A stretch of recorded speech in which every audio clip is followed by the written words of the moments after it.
What's up, everybody? I thought I would give my thoughts about the current and any future holiday or seasonal events. The reason I wanted to discuss this in Idle Survivors is because these are once a year. They are special, they should be a breath of fresh air, and have nice rewards for everyone, no matter if free to play or a spender.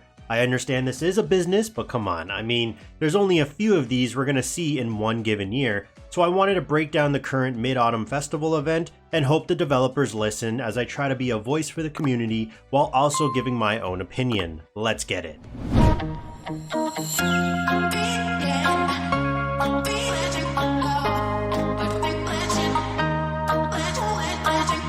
So before I start, this was perfect timing because they released next week's event schedule, and you can see here there's another seasonal event, October Celebration. Now that I know that they are indeed popping these out, hopefully for the Thanksgiving holiday, not for Canada's Thanksgiving in October, because there's not that many in games that I'm aware of, but at least America's in November, we can really see a fresh celebratory event.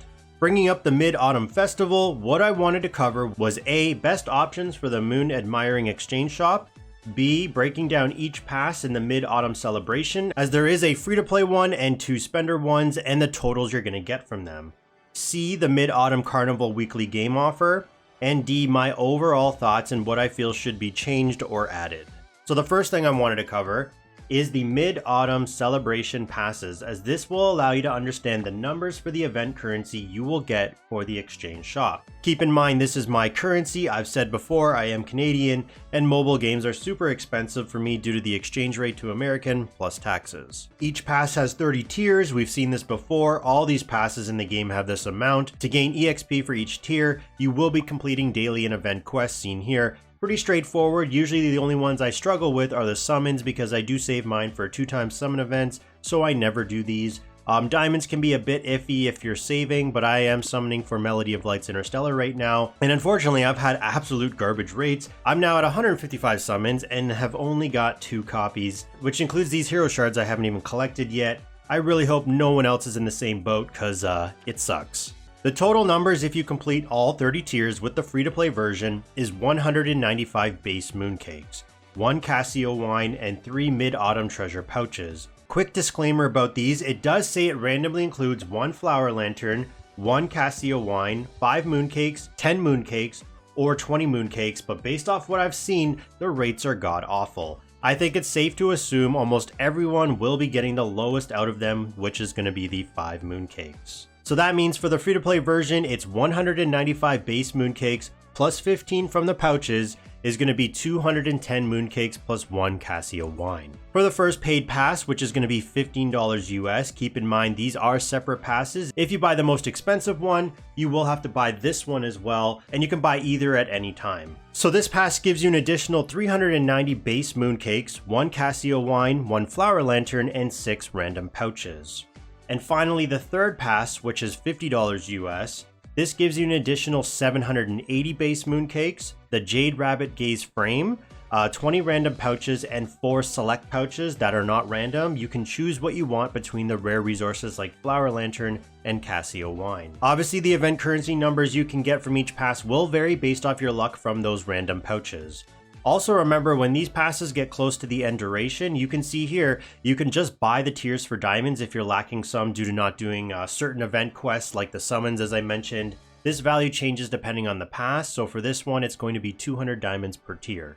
And that's it. Besides more paid options, this is the free-to-play player's only way of getting the main source of event currency, which is going to be those mooncakes. Jumping into the exchange shop, with the knowledge we have from those passes that I just discussed, let's quickly cover what's available. So the top reward is going to be a Triple S Hero Choice card. Now keep in mind there are 3 of these. One only has regular faction heroes, one has only Awakener and Reconstructor heroes, and one has all of the heroes.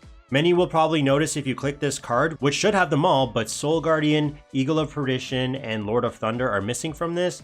This change directly correlates with the new permanent wish summon change, but I'll have my thoughts about this on the weekend, so I won't explain it here because this is going to be off topic.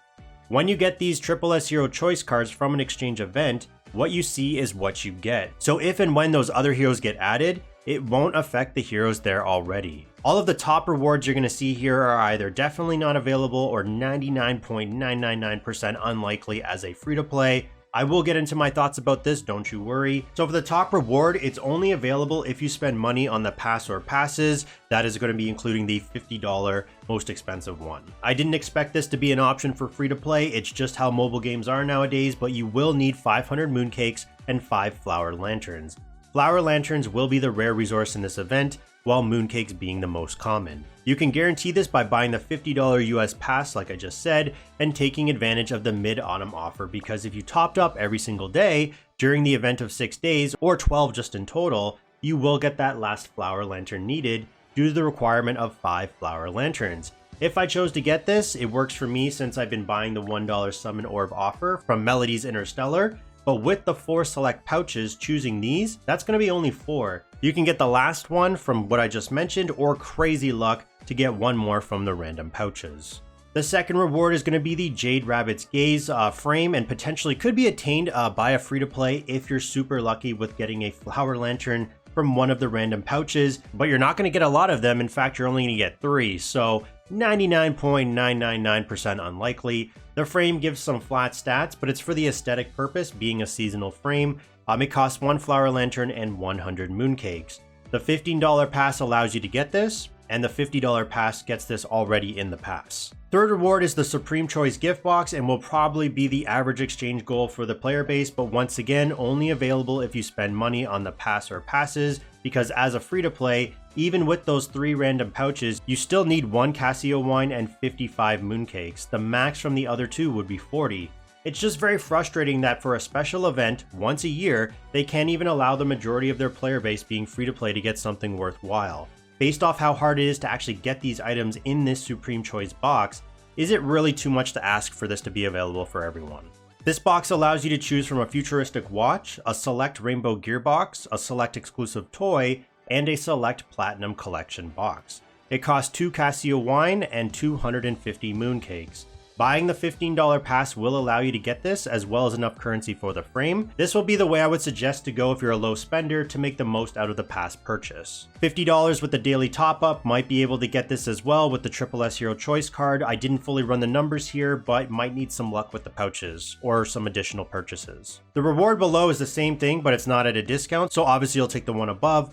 But if they did make the discounted one available to everyone, this would allow spenders to get more. Now, in terms of what one of these 4 choices you should go for me, futuristic watches are too costly of an investment. It takes too many recast potions each time, and then that obviously means that the recast stone costs a lot more to get as well, so that you can choose which watch skill you want to replace one with. So for me, being a low spender, I wouldn't recommend this. This would be more for your high spenders, because you're going to be getting 2 random skills, so the chance of getting 2 or even 1 of the highest quality you can get is very low. Yes, you will get a high base percentage stats compared to, say, a red watch. It just really depends on how you play this game. Free to play, I would definitely not recommend that.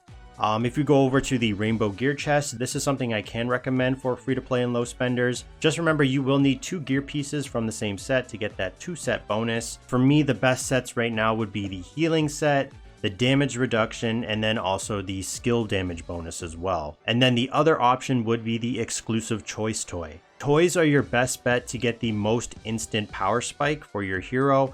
An exclusive toy going from no toy to an exclusive toy ranges anywhere from 250,000 power bump to almost 300,000. It just depends if you have the right exclusive toy for the right hero, and that's going to give you a bigger power bump. Toys are very strong in this game.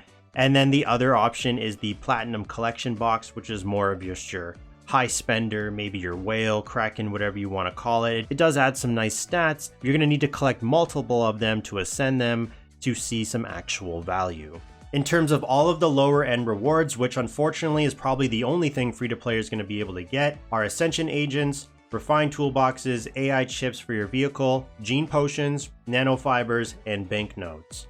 Based off the numbers, I would suggest free to play to max out the gene potions first. If you're a spender with extra mooncakes, this would be my go-to option as well first. You will need 200 mooncakes and it will give you 5,000 gene potions. Or if you want, you could exchange for nanofibers, depending on if you have rainbow gear or you're close to getting some. 1,000 is a fair amount at 10 mooncakes, so you could go all out or you could split it up. So 100 mooncakes on gene potions for 2,500, then 100 mooncakes on nanofiber for 10,000 nanofibers. Nanofibers are late endgame resources used for enhancing rainbow gear. You can see here from enhancing from level 5 to 6, it will cost 700 nanofibers. In my opinion, it will be a while as a free-to-play player before you even have use for these, unless they make changes to rainbow gear availability. And that's it, that's the event. When I see these events as a low spender, I never buy the passes until the last day so I can gauge what exactly I may get. I already ran the numbers here, but if on the last day, let's say even with the $15 pass, I still can't get at least the Supreme Choice box, it's not worth it to me. You can do what you want, but I was just going through my thought process. I won't do the $50 pass just because that's a decision of mine, but it will be different from others, obviously. And then we go over to the full moon gift offers. They are pretty overpriced, not gonna lie here, so this is completely up to you. If you weren't buying the $1 offer for the Interstellar, for a top-up option, you could also buy this one right here for $1. You can get some more mooncakes as well. And then finally, the Mid-Autumn Carnival card says you get 30 choice cards, 1,280 diamonds, a frame, and 1 select pouch. You need 50 shards to combine for 1 hero, but I think this is still good.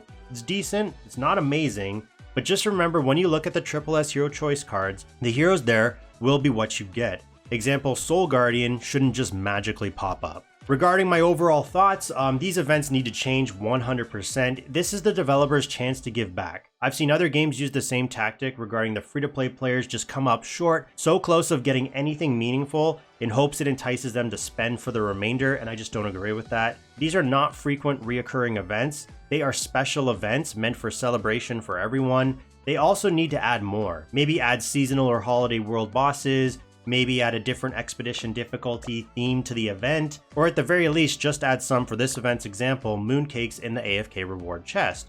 You can do something like 1 mooncake for every 1 hour or every 2 hours. This promotes player activity to log in and collect, and it gives more opportunity for exchange rewards. I like giving positive criticism, so hopefully they listen not only to me, but the community, because I know a lot of players have been voicing their opinion in the game suggestions channel in the Discord. That's all I can ask for. We don't make the final decision, the devs do.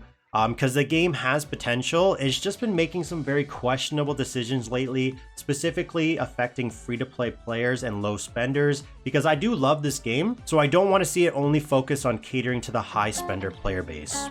As always, thanks for watching, and stay tuned for the next one.